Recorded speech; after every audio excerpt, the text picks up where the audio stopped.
Nós temos aqui a professora Catarina de Fátima Gever, que é professora e pesquisadora na Universidade Regional de Blumenau, graduada em Psicologia pela Universidade Federal de Santa Catarina, tem mestrado em Psicologia Social e da Personalidade pela PUC do Rio Grande do Sul, doutorado em Psicologia Social pela PUC do Rio Grande do Sul, é membro da Associação Brasileira de Psicologia Social, ABRAPSO. Atualmente, exerce a chefia de Departamento da Psicologia da Universidade Regional de Blumenau. Professora Catarina, bem-vinda. Vai falar para a gente sobre a saúde do servidor público. Gostaria de, cumprimentando os colegas da mesa, né? Também tive uma jornada como técnica de enfermagem antes de entrar na universidade. Tive um tempo de passagem pelo SINCEPS, que é o sindicato da nossa universidade, na direção de formação do SINCEPS, lá em Blumenau. Pedir desculpas a vocês, eu estou bastante resfriada, a voz, como aqui temos vários trabalhadores da educação sabem, nós começamos na FURB o semestre na segunda-feira, e ainda não parei de dar aula durante a semana, então a voz já foi para o pacote, não tem voz que aguente uma jornada, às vezes, de 8 horas aula por dia, né? E os jovens hoje, cada vez mais, haja voz para disputar com o WhatsApp e o mundo, né? É nós e o mundo na sala de aula. Primeiro, que eu me sinto honrada em fazer parte da história dos trabalhadores públicos do município de Jaraguá do Sul, porque fui convidada a esse primeiro congresso. Eu venho de uma área de estudos em que o conhecimento da história ele é um conhecimento extremamente importante, e momentos como esses não são apenas momentos circunstanciais, eles são um marcador no caminho. A história dos trabalhadores do serviço público do município de Jaraguá do Sul não vai ser mais a mesma depois desse encontro. Porque os trabalhadores, quando se juntam e debatem o seu cotidiano, eles mudam potencialmente, porque as lutas serão muitas na sequência, mas eles mudam o rumo da história. Então, eu sei que é extremamente difícil preparar um congresso, eu sei que é bastante, como psicóloga, eu diria ansiogênico, vai dar certo ou não vai dar certo. Eu diria, né, Luiz, mesmo que dê tudo errado, já deu certo, porque ele aconteceu. Mas, como a gente tem tanta gente aqui dentro, eu tenho certeza que muita coisa vai dar muito certo. E o que não der certo dessa vez, no segundo congresso, vai dar mais certo, e no 58º congresso, mais certo ainda, porque, se vocês me permitem, existe um grande amigo meu, uma pessoa sem a qual a minha vida como professora não seria possível, e também é amigo, eu sei, de muitos que estão aqui. O velho camarada Karl Marx dizia: trabalhadores do mundo, univos, e é só da unidade dos trabalhadores que nascem os nossos direitos. Os nossos direitos não são concessão, não são presente, não são fruto de ato de magia. Os direitos dos trabalhadores são, sobretudo, fruto das lutas que os trabalhadores desenvolvem em momentos grandiosos, como um congresso, mas em momentos que nós tornamos grandioso com o nosso trabalho, que é lá no dia a dia, em cada local de trabalho onde nós estamos. E essa frase do Marx, para não ficar só como uma frase, eu penso que os trabalhadores e as trabalhadoras desse município, talvez uma das grandes tarefas que a ação sindical tenha hoje é recuperar a característica de um coletivo que, ao se deparar com os problemas da realidade, se dispõe a estudar, a pensar sobre isso, né? Está aqui uma professora, seria inconsistente se eu não dissesse que o estudo e o conhecimento são importantes. E eu vou tentar organizar, porque nós vamos pensar sobre a saúde do trabalhador no serviço público, e falar disso quase seria... Eu conversava com um colega, professor também lá da FURB, e dizia para ele assim: o que eu vou falar sobre a saúde? Ele assim, talvez o que mais a gente tenha para falar é ficar quieto ou chorar. Porque saúde do trabalhador hoje, né, ele falou assim, você podia fazer uma brincadeira com os colegas, um jogo, né? Atira a primeira baguinha quem nunca tomou um Rivotril, né? E quem não tomou um Rivotril, né? Atira a primeira baguinha quem nunca tomou um Rivotril, né? Rivotril e afins. Aí hoje eu não tomo Rivotril, tomo uma cachaçinha. Não, hoje eu não tomo nem o Rivotril nem a cachaçinha. Hoje eu vou fumar um pacote a mais de cigarro. Hoje eu vou comer um prato a mais de comida. E aqui começa, talvez, o primeiro e mais importante problema de saúde que afeta, né, os trabalhadores do serviço público. A condição de sabermos quem nós somos. Porque se nós não temos ideia de quem nós somos, como nós vamos empreender a luta que é nossa tarefa, como nós vamos regaçar as mangas e trabalhar por um mundo que a gente quer e que a gente precisa que aconteça. Eu vejo que a gente pode organizar essa fala sem muita... Fiz uma cola aqui, porque é difícil assumir tarefa importante sem ter um roteiro, né? E a gente pode falar longamente sobre o que é o mundo do trabalho hoje. E cada um de nós aqui sabe. Quando você levanta logo de manhã cedo, ou quando você logo de manhã cedo vai dormir porque virou o turno, fazendo segurança, se bem que eu não sei aqui se a segurança é privada ou... Não? Mas, assim, a nossa condição de trabalho diz respeito diretamente, eu penso hoje, sobre 2 pontos. Cada vez mais, e quem tem bastante tempo de serviço público sabe olhar isso ao longo da própria história de vida. As condições de trabalho estão piorando. Por incrível que pareça, é fato isso. Pode ser que a estrutura da creche onde eu trabalho melhorou, pode ser que a estrutura da unidade de saúde onde eu trabalho até está mais adequada, mas o que acontece? Por que ela piora quando o ambiente físico, inclusive, parece estar melhor? Porque eu, trabalhador, tenho que produzir mais. Eu tenho que fazer muito mais, porque hoje me dão uma mesa a mais, mas me tiram um colega da frente de trabalho. Eu faço por mim e faço por ele. Então, como eu vou ter condição de perceber quem eu sou quando eu sequer tenho tempo, e alguns colegas sabem que o que eu estou dizendo é a mais absoluta verdade, eu sequer tenho tempo de responder à necessidade da fisiologia do meu organismo. Eu não tenho tempo de ir ao banheiro, eu não tenho tempo de tomar água, eu não tenho tempo de comer.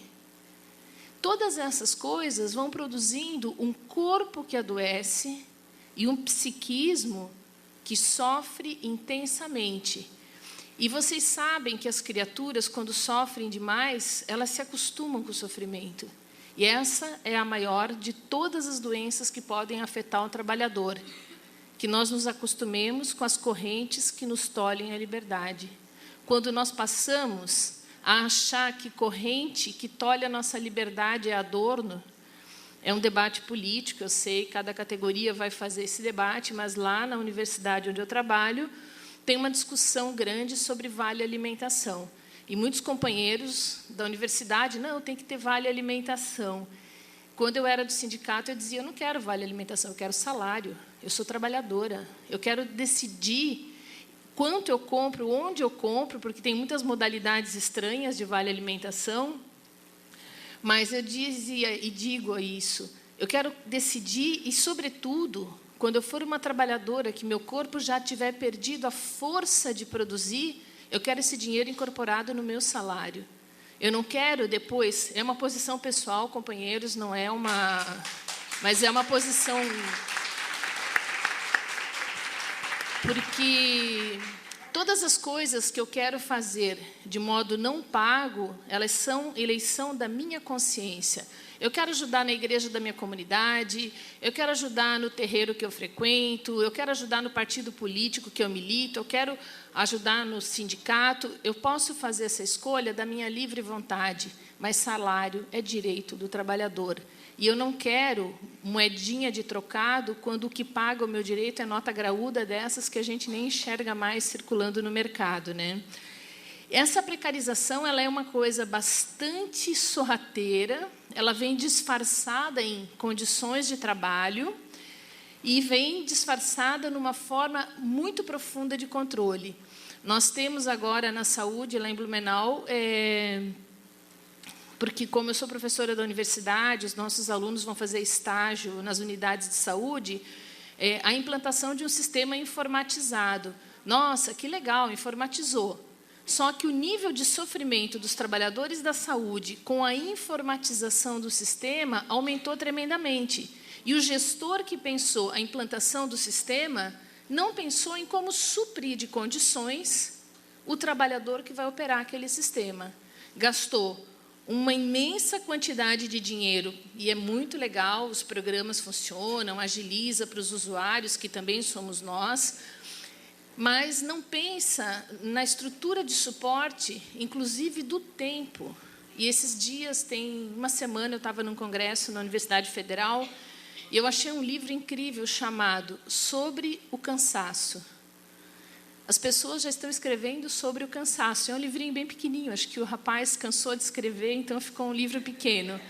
Mas é um livro que diz coisas impressionantes. E, dentre essas coisas impressionantes, ele começa a mostrar que o cenário do trabalho contemporâneo ele está marcado por um constatável aumento de número de horas trabalhadas.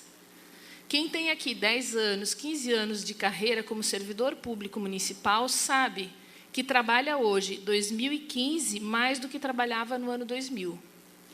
E sabe por que trabalha mais? Porque não trabalha só no serviço público. Quem daqui trabalha só no serviço público? Vocês não lavam mais roupa, não arrumam mais a casa, vocês não levam mais o carro na oficina, não faz manutenção, só no serviço... É mentira. A gente trabalha muito e a gente começa a ter que aprender a fazer coisas porque aquele dinheiro que paga o nosso trabalho já não paga o nosso trabalho de maneira suficiente.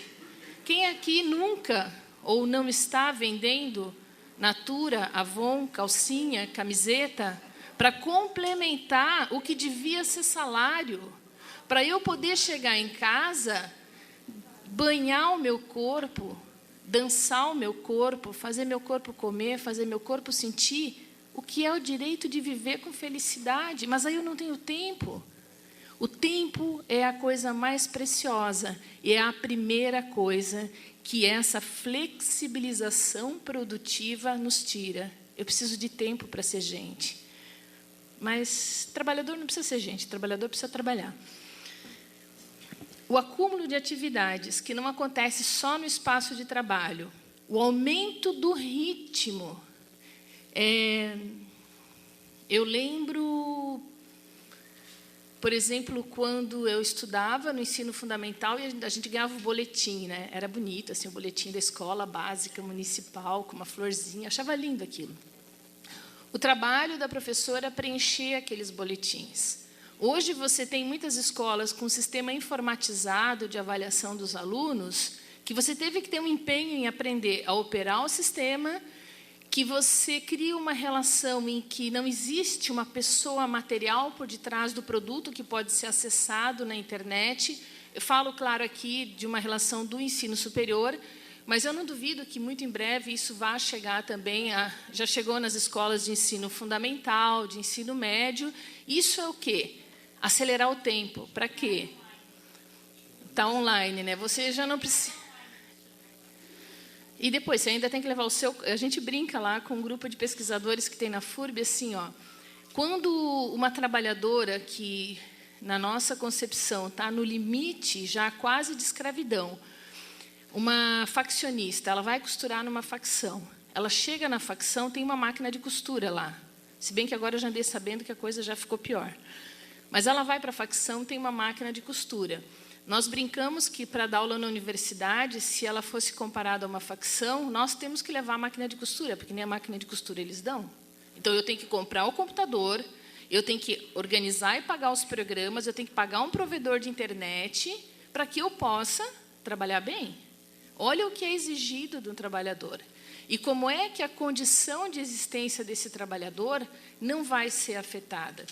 Nós já vamos ver na sequência como é que isso acontece. Você é bom se você dá resultado. E você dá resultado quando você está no ambiente de trabalho. Eu já vi de vivos olhos uma cena que para mim é emblemática, e é emblemática da lógica do serviço público. Nós estávamos trabalhando com uma unidade de educação infantil, tinha um relógio desses grandes, assim, desses simples, mas números pretos, ponteiros lá, e o horário de saída de um grupo de educadoras, de professoras, era 6h. Não tinha mais nenhuma criança na unidade. 5 mulheres sentadas, olhando o relógio. Não tinha mais nada para fazer, olhando o relógio. Eu penso que elas passaram quase 20 minutos olhando o relógio. Qual é o problema dessas trabalhadoras, dessas mulheres, 5:50, não tem mais criança? Por que é que elas não podem... Não tinha, pior, não tinha ponto. Não tinha esses pontos. Não tinha o controle eletrônico, mas aí o que acontece? Ficou esperando. Por que nós não podemos pactuar? Não, porque aí eles vão começar a forçar que as crianças saiam mais cedo para eles irem embora mais cedo. Como se o trabalhador público fosse um irresponsável. Como se o trabalhador público fosse alguém que operasse contra o fundamento do trabalho dele. Mas, para mim, aquela cena nunca mais saiu da memória. Isso é um problema, sabe por quê, gente? Hoje eu chefio um departamento que nós temos 2 outros colegas que são trabalhadores técnico-administrativos, e, como chefe do departamento, eu tenho que controlar o horário. E aí, no controle do horário, eu coloquei para os meus colegas: terminamos a tarefa, não tem mais nada para fazer, fechamos o boteco e vamos embora? O que começou a acontecer na universidade? Lá na psicologia não trabalham, porque está fechado. Mas se não tem mais nada para fazer, nada, por que as pessoas vão ficar lá paradas esperando os 15 minutos do relógio bater para ir embora? Então, essa inconsistência de trabalhador ficar contra trabalhador, o outro setor que vê pergunta: mas como é que na psicologia conseguem? Poxa, nós podemos tentar ter a mesma coisa no nosso setor, mas parece que existe uma lógica de que o indivíduo é maior que a coletividade. Não sei se parece, eu acho que a lógica é essa, né? E aí eu vejo que uma das grandes tarefas que nós temos como trabalhadores é que a gente possa pensar a organização do nosso processo de trabalho como aquele pedaço de chão que está por debaixo do degrau. Porque aquele degrau só se sustenta porque tem o chão. Se nós nos organizarmos no nosso local de trabalho, levantando quais são as grandes questões que nos afetam, quais são as nossas necessidades a cada minuto da nossa longa jornada de trabalhadores, e levar essas discussões com outros companheiros do mesmo setor, com outros companheiros de outras áreas do serviço público, com outros trabalhadores de outros setores da produção econômica, nós vamos realizar não a frase que o Marx disse, nós vamos realizar uma coisa que só os trabalhadores podem e podemos fazer. É a mudança do mundo para que ele opere numa condição de igualdade de direitos para todos, né? E, principalmente, eu tenho muita dificuldade com esse negócio de companheiro, companheira. Eu acho que demora mais para falar, então eu gosto mais da palavra camaradas. Mas é só uma questão de ideologia também. Camaradas, nós temos que nos preocupar profundamente com todo o padrão de norma e controles que estabelecem sobre o nosso trabalho. Cada vez que alguém chega num ambiente de trabalho a nos controlar e a normatizar o que fazemos, se vier pela via da imposição, não serve. Porque quem está numa unidade de educação infantil e está lidando com uma criança e está fazendo a manutenção da higiene corporal daquela criança, e recebe a regra: olha, você tem que fazer desse jeito, você tem que higienizar assim e pegar o talco não sei aonde, aí a trabalhadora olha, o trabalhador: mas aqui não tem talco? Como que você quer que eu faça uma coisa que eu não tenho condição de fazer?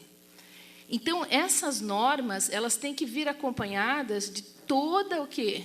todo o substrato de todos os instrumentos necessários para o cumprimento do que é pedido. Mas tem uma coisa importante, dentro de um ritmo possível de ser executado pelo trabalhador. Eu já vi uma creche, né, uma sala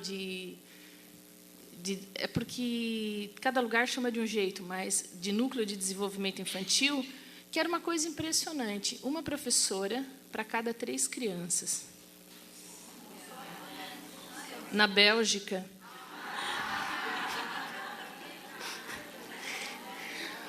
Uma professora para 3 crianças. E um método pedagógico genial. Uma criança era uma criança de 1 ano e qualquer coisa, a outra criança tinha 3 anos e qualquer coisa, e a outra quase nos 5 anos, saindo para o ensino fundamental. São turmas com diferentes idades. E aí dá para fazer. Agora, quando nós chegamos na nossa realidade de precarização do cuidado com a vida no seu início, para que serve isso? Né? Muitos poderão dar muitas explicações. A minha explicação mais fácil é a seguinte: para tornar aviltado, né, para tornar... sabe uma ameixa seca, assim? Uma uva passa? É como se a vida fosse se recolhendo porque falta mediação, falta alguém que me diga: Maria, levanta a perna direita. Esse é o lado direito, eu sou canhota, às vezes eu me confundo.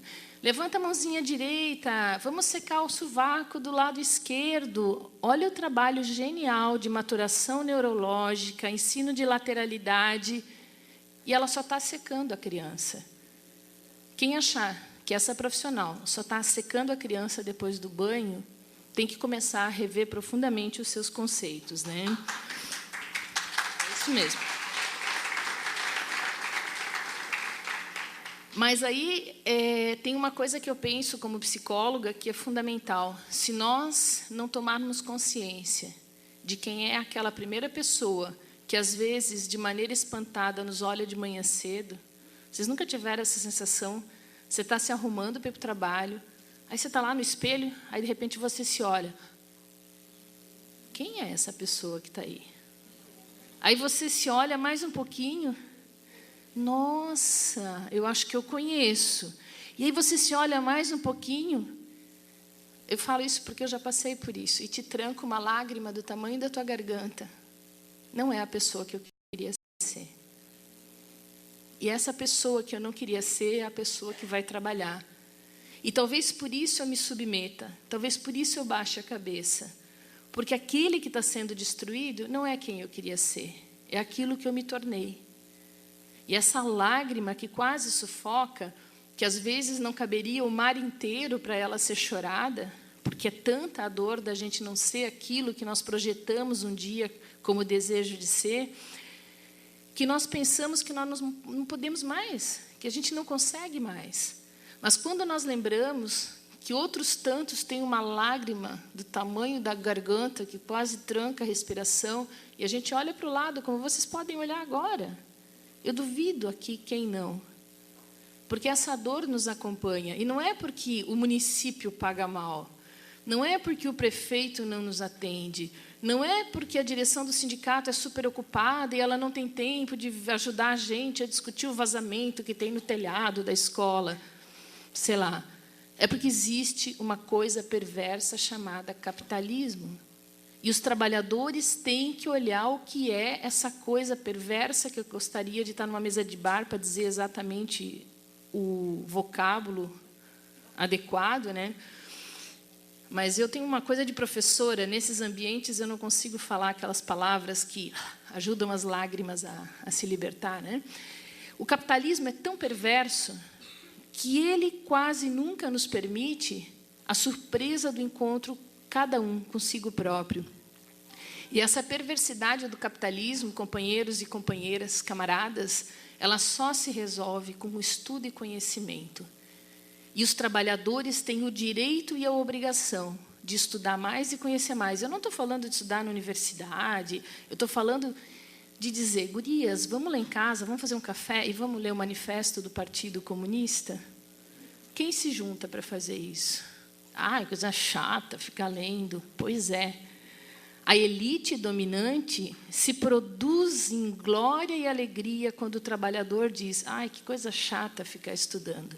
Porque quem sabe, gente, pode cair, mas cai de pé. Nunca vão nos botar de joelhos quando o conhecimento estiver a serviço da libertação da classe trabalhadora. E a classe trabalhadora...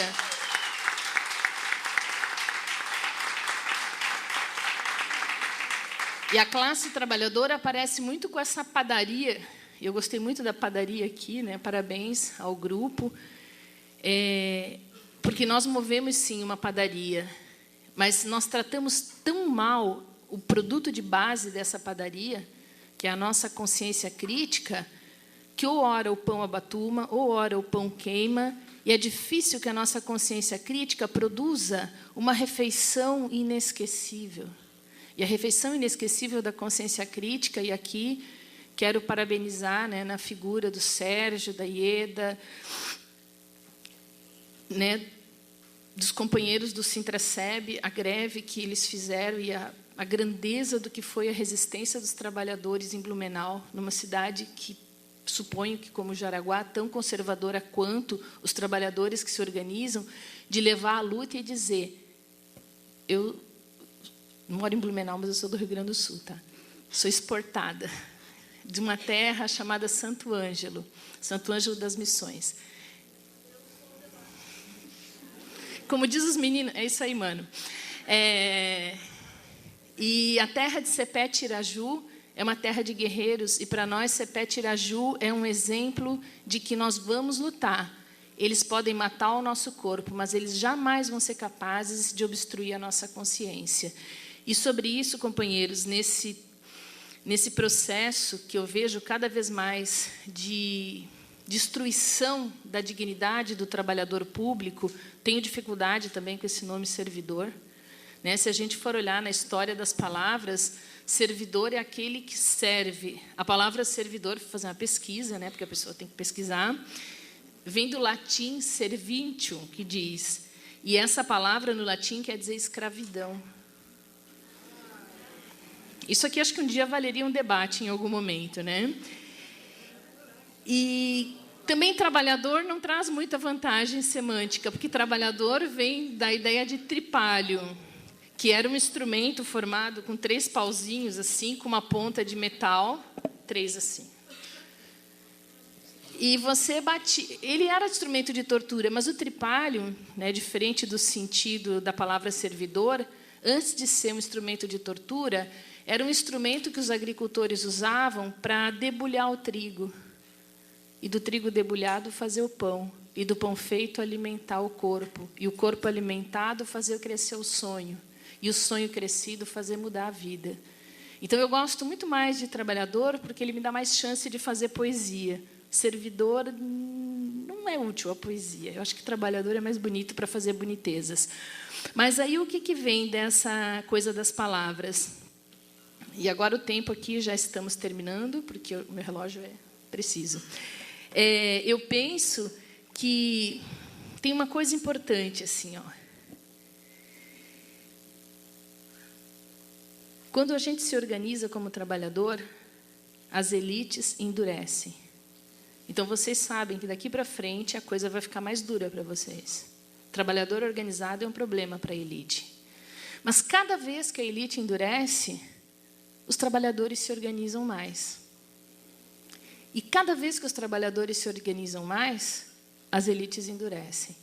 Então, vem uma coisa que é: não dá para desanimar no momento em que a elite endurece. Porque, no momento seguinte, gosto muito da lembrança da companheira Lucy, no momento seguinte pode estar a nossa vitória.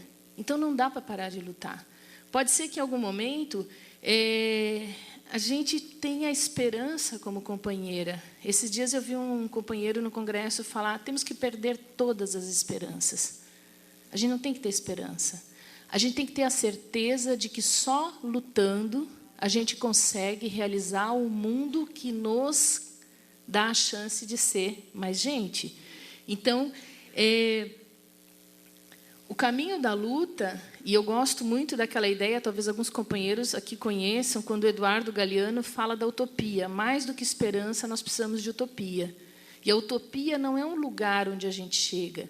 E o Galeano contava, utopia é um ponto. E eu me aproximo desse ponto um passo, esse ponto se distancia um passo. O importante, companheirada, não é chegar, é se manter no caminho. E aí tem uma coisa, e eu vou pedir para vocês pensarem sobre isso. O Luiz, no começo, falou que ele, em casa, tem 3 mulheres que mandam nele, e no sindicato são 6, né? Eu, particularmente, teve uma época que eu achava bem legal, assim, né? As mulheres no poder. Mulher no poder é tão chato. Por quê? Porque o bom no poder são homens e mulheres conscientes de que a dignidade da existência humana é o mais importante. A dignidade da existência humana é a dignidade de homens e mulheres, brancos, negros, indígenas e todas as raças que a gente não sabe nem nominar, e todas as orientações sexuais que a gente sequer conhece. A dignidade humana é o que nos dá a condição de fazer a luta da vida e fazer a luta da nossa existência valer a pena. Lá em Blumenau, eles colocaram um arranjo de flor, e aí, sem pedestal, fica difícil mostrar o que os companheiros de Blumenau viram, né? Mas é uma flor tão bonita assim que a natureza teve tanto tempo para produzir, né? Saiu do ventre da terra e se fez bonita e se fez comércio, e foi resultado de trabalho e se botou para a vida, né?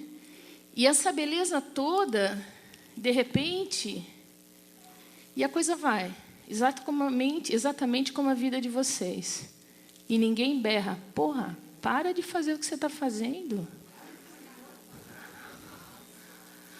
Pô, para de fazer isso.